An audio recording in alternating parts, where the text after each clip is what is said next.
Hello everyone. आज का जो अपना टॉपिक रहने वाला है वो है सर्च फॉर जेनेटिक मटेरियल।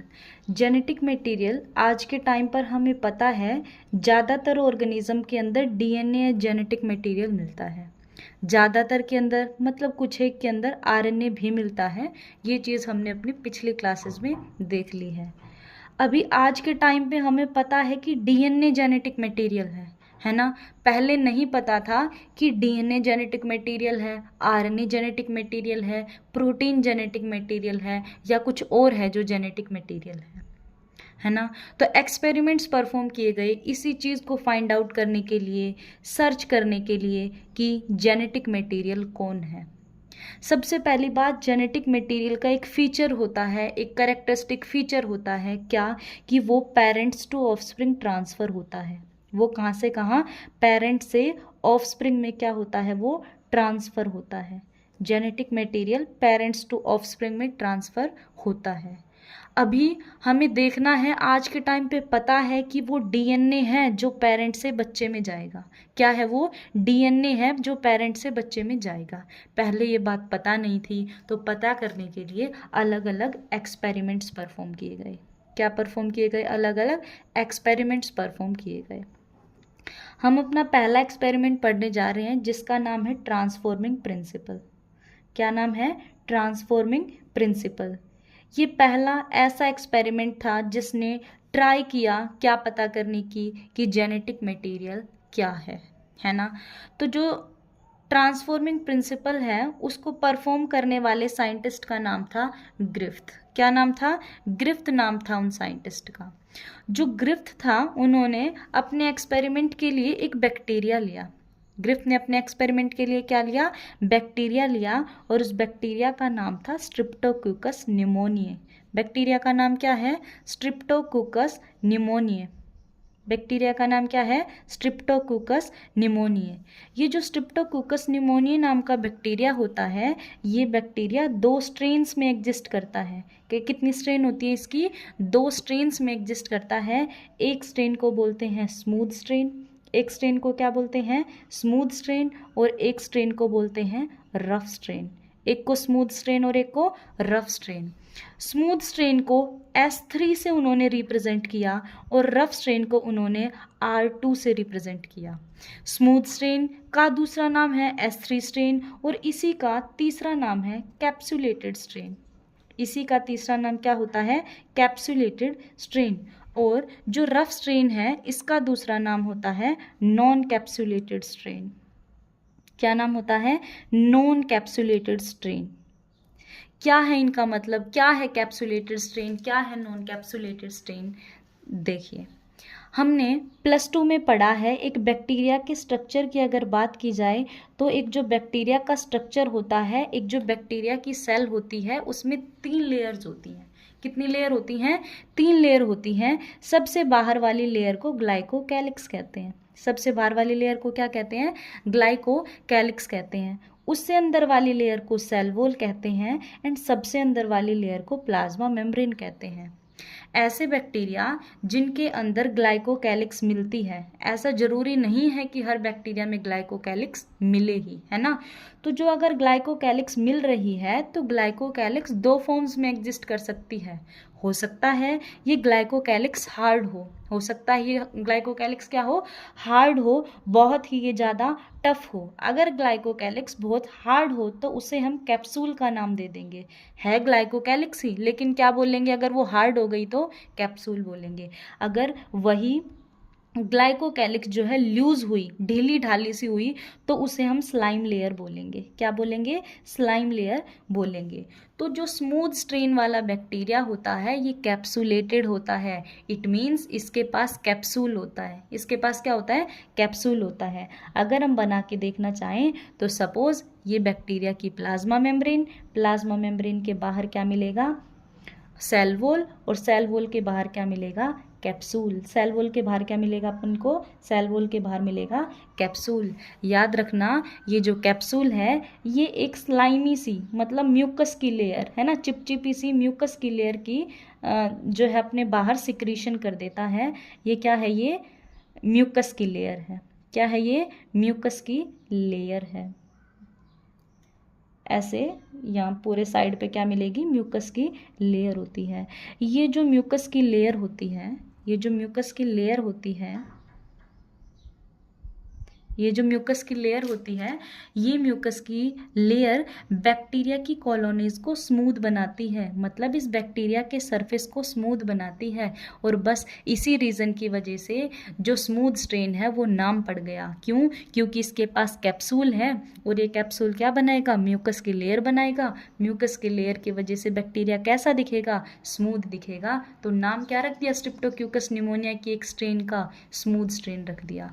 दूसरी तरफ अगर हम इस तरफ बात करें, रफ स्ट्रेन कैसी होगी, मान लीजिए प्लाज्मा मेम्ब्रेन, प्लाज्मा मेम्ब्रेन के बाहर सेल वॉल, सेल वॉल के बाहर कैप्सूल नहीं मिलेगा। अभी एक बात बताइए, कैप्सूल नहीं है, क्या नहीं है, कैप्सूल नहीं है, तो क्या म्यूकस की लेयर बनेगी, नहीं बनेगी। यही तो था जो इसे सिक्रीट करवा रहा था। तो म्यूकस की जो लेयर है, अभी देखो इसमें क्या है, कैप्सूल नहीं है, कैप्सूल नहीं है तो म्यूकस की लेयर फॉर्म नहीं होगी। और अगर म्यूकस की लेयर फॉर्म नहीं हुई तो स्मूथ तो दिखेगा नहीं बैक्टीरिया, तो कैसा दिखेगा, रफ दिखेगा। कैसा दिखेगा, रफ दिखेगा ये बैक्टीरिया। अभी हमें बड़ा सही लग रहा होगा कि ये स्मूथ है ना, ये रफ है, तो स्मूथ वाला अच्छा लग रहा होगा, है ना, अच्छा दिखेगा। लेकिन याद रखना, स्मूथ दिखने में तो अच्छा है, लेकिन स्मूथ वाला क्या होता है, विरुलेंट होता है। स्मूथ वाला क्या होता है, विरुलेंट होता है। विरुलेंट का मतलब होता है डिजीज काजिंग। विरुलेंट का मतलब क्या होता है, डिजीज काजिंग, ऐसा जो कि बीमारी काज कर देगा। अभी इसके नाम पे अगर हम जाएं तो नाम क्या था, स्ट्रेप्टोकोकस निमोनिये, मतलब ये निमोनिया नाम की बीमारी काज करेगा। विरुलेंट है, विरुलेंट है तो क्या काज कर देगा, ये निमोनिया काज कर देगा। और जबकि रफ स्ट्रेन है, दिखने में तो बेकार है, लेकिन ये क्या होता है, नॉन विरुलेंट। क्या होता है, नॉन विरुलेंट, बीमारी नहीं करेगा, ये निमोनिया नहीं करेगा, है ना। इतना हमने अभी देख लिया। अभी नेक्स्ट देखते हैं कि क्या किया उन्होंने इन बैक्टीरियाज का। इतनी बात हमने की है क्या, कि दो स्ट्रेन है, कैसी कैसी स्ट्रेन है, एक एस स्ट्रेन है, स्मूथ वाली स्ट्रेन है, और एक क्या है, आर स्ट्रेन है, रफ वाली है। स्मूथ वाली देखने में स्मूथ है, लेकिन क्या रहेगी, ये डिजीज काजिंग रहेगी, विरुलेंट रहेगी।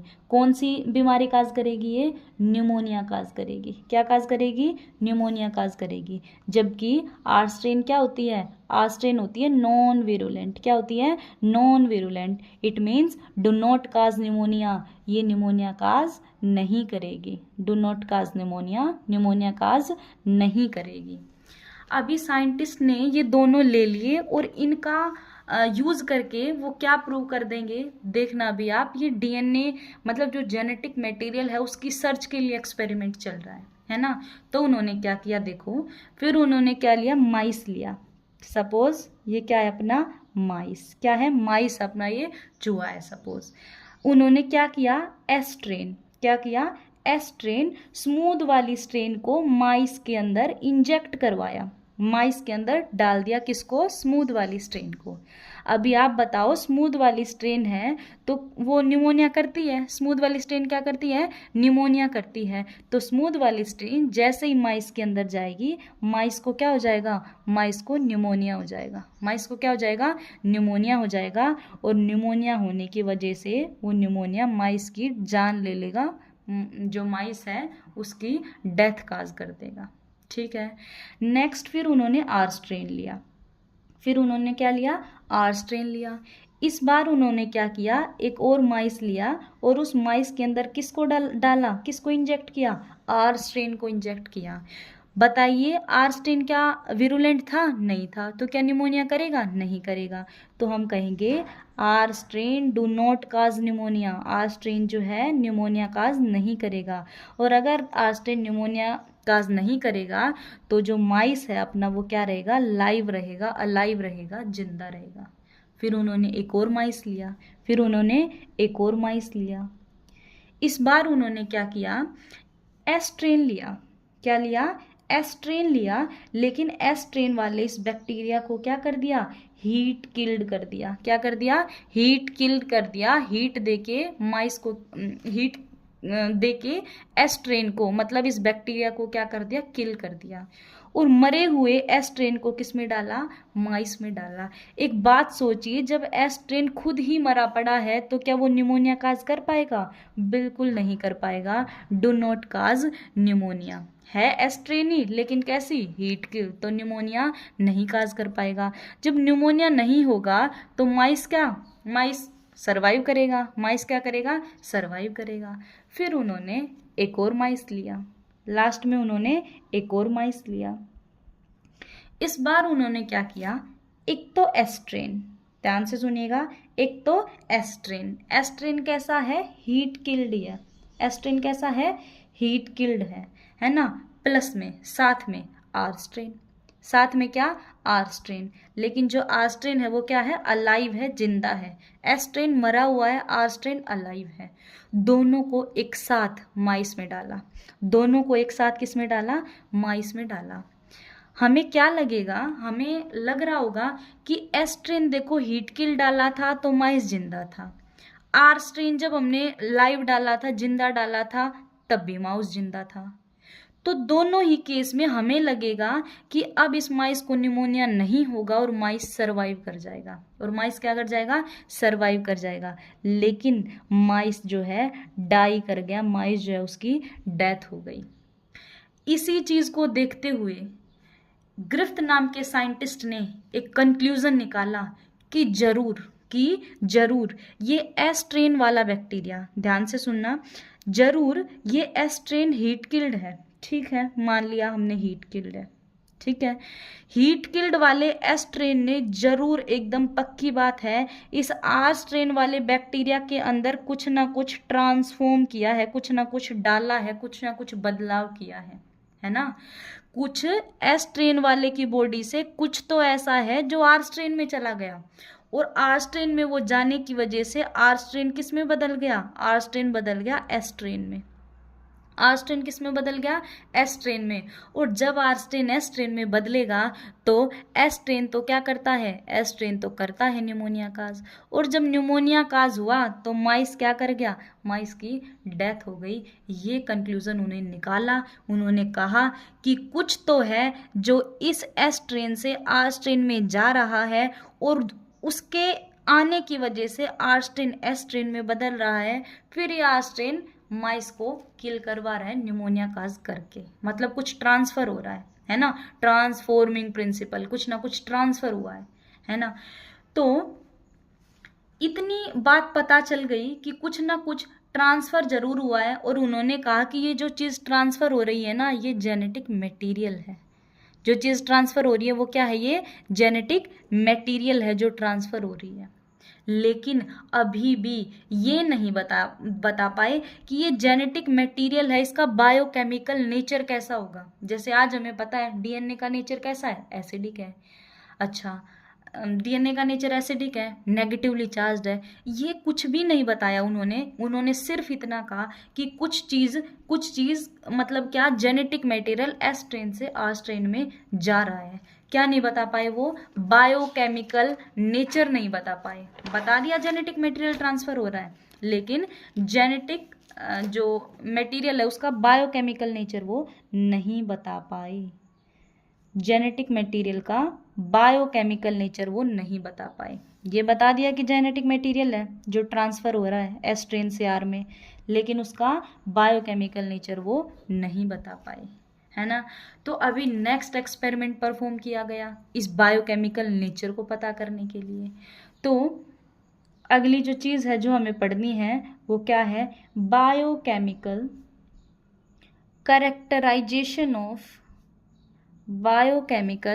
Characterisation of transforming principle. Biochemical characterisation of transforming principal.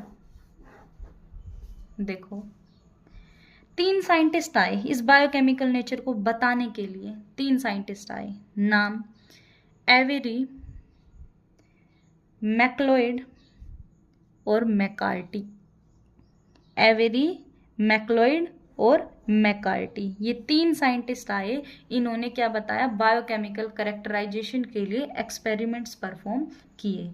इन्होंने प्रूव कर दिया, एक तरीके से मान सकते हैं हम ये कि जो सब्सटेंस है ना जो ट्रांसफर हो रहा है वो क्या है, वो डीएनए है।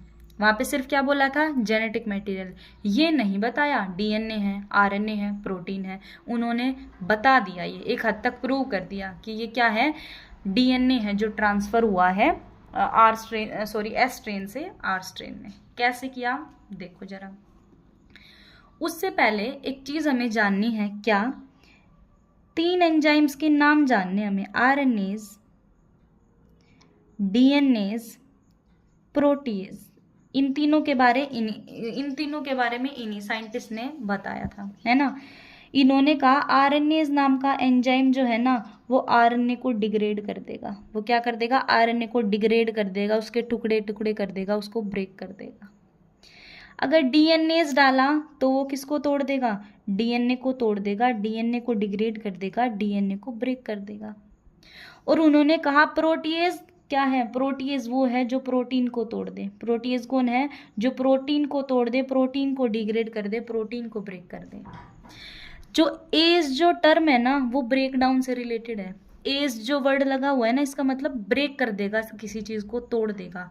आगे आरएनए लगा हुआ है तो वो आरएनए को तोड़ेगा, आगे डीएनए लगा हुआ है तो वो डीएनए को तोड़ेगा, और आगे प्रोट लगा हुआ है तो वो प्रोटीन को तोड़ेगा, है ना। देखो अभी इन्होंने क्या किया, बहुत ध्यान से सुनना, बहुत ही छोटा सा एक्सपेरिमेंट है जिससे प्रूव हो जाएगा कि भाई जो ट्रांसफर हो रहा है वो क्या है, वो जेनेटिक मटेरियल है। देखो उन्होंने टेस्ट ट्यूब्स ली, उन्होंने क्या लिया, ऐसे टेस्ट ट्यूब्स ली, ऐसे 4 टेस्ट ट्यूब्स उन्होंने ली। चारों टेस्ट ट्यूब के अंदर उन्होंने क्या किया, आर स्ट्रेन के बैक्टीरिया डाले। ध्यान से सुनना, चारों टेस्ट ट्यूब के अंदर उन्होंने क्या किया, आर स्ट्रेन वाले, रफ स्ट्रेन वाले बैक्टीरिया डाल दिए। ये लो, ये आर स्ट्रेन वाले उन्होंने क्या किए, बैक्टीरिया डाल दिए। डालने के बाद उन्होंने इसमें कल्चर मीडियम डाला। जब हम कहते हैं ना कल्चर मीडियम तो उसका मतलब होता है बैक्टीरिया के लिए खाने पीने का वो कर दिया गया है, कंडीशंस बना दी गई हैं। जो भी बैक्टीरिया को, इन आर स्ट्रेन वाले बैक्टीरिया को खाने के लिए चाहिए ना वो देंगे यहाँ पे, है ना। उन्होंने कल्चर मीडियम के साथ साथ क्या डाल दिया, आरएनए ऑफ एस टाइप। ध्यान से सुनना, क्या डाल दिया, आरएनए ऑफ एस टाइप। मतलब एस स्ट्रेन वाले बैक्टीरिया से उसका आरएनए निकाल के इसमें डाल दिया। एस स्ट्रेन वाले बैक्टीरिया से आरएनए निकाल के इसमें डाल दिया। एक टेस्ट ट्यूब में किया उन्होंने ये। दूसरी टेस्ट ट्यूब में उन्होंने क्या किया, कल्चर मीडियम डाला। क्या क्या डाला, कल्चर मीडियम डाला, प्लस इस बार क्या डाले, प्रोटीन्स ऑफ एस टाइप। क्या डाले इस बार, proteins of S type. S type bacteria जो थे, एस स्ट्रेन वाले बैक्टीरिया जो थे, उनकी बॉडी से प्रोटीन्स निकाल के डाले, इस बार यहाँ पे डाल दिए। नेक्स्ट में उन्होंने क्या किया, नेक्स्ट में उन्होंने कल्चर मीडियम डाला। अब कल्चर मीडियम के साथ इस बार क्या डाला, डीएनए डाला। क्या डाला, डीएनए डाला, एस स्ट्रेन वाले बैक्टीरिया का डीएनए डाल दिया यहाँ पे। ठीक है, देखो अब क्या होगा। उन्होंने देखा कि जब उन्होंने एस स्ट्रेन वाले बैक्टीरिया का आरएनए इस टेस्ट ट्यूब में डाला तो आर स्ट्रेन ही रही, कोई चेंज नहीं आया। आर स्ट्रेन ही रही, कोई चेंज नहीं आया।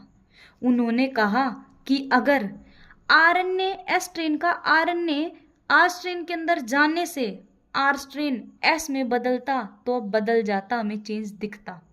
क्या कह रही हूं मैं, कि अगर एस स्ट्रेन का आरएनए, अगर एस स्ट्रेन का आरएनए आर के अंदर जाने से आर एस में बदलता तो वो बदल जाता, पर बदला नहीं। मतलब कि जो पीछे एस स्ट्रेन से आर स्ट्रेन में जो चीज ट्रांसफर हुई थी ना वो आरएनए तो बिल्कुल नहीं है। क्या नहीं है वो, आरएनए तो वो बिल्कुल नहीं है। ठीक है, क्योंकि अगर आरएनए ट्रांसफर होने से वो बदलता तो आरएनए तो हम डाल ही रहे हैं इनके अंदर, देखो ये आरएनए गया है ना, तो ये बदल जाते, पर ये नहीं बदले। फिर उन्होंने क्या किया, फिर उन्होंने अगले में प्रोटीन डलवाए कि भाई एस टाइप के प्रोटीन जाएंगे अब इन आर के अंदर, और अगर प्रोटीन के अंदर जाने से अगर एस स्ट्रेन आर स्ट्रेन में प्रोटीन के जाने से बदलता तो वो बदल जाता, क्योंकि प्रोटीन तो हमने डाल ही दिए एस वाले, वो तो जाएंगे अंदर। पर क्या दिखा, नो चेंज, कोई भी चेंज नहीं दिखा, नो चेंज। लेकिन जब उन्होंने डीएनए डाला तो उन्होंने क्या देखा कि डीएनए, एस स्ट्रेन का डीएनए डालने की वजह से ये जो आर स्ट्रेन है, अब देखोगे तुम एस में बदलने लग जाएंगी। देखो यहाँ पे आर थी वो किस में बदल गई, एस में। यहाँ पे जो आर थी वो किस में बदल गई, एस में। मतलब चेंज नजर आया। यहाँ से यहाँ क्या नजर आया, डीएनए डलने की वजह से चेंज नजर आया। तो उन्होंने इस बात को कंफर्म कर दिया क्या, कि जो एस स्ट्रेन से आर स्ट्रेन में जो चीज जा रही थी वो ना तो प्रोटीन है ना वो आरएनए है, वो क्या है, वो डीएनए है। वो क्या है, वो डीएनए है।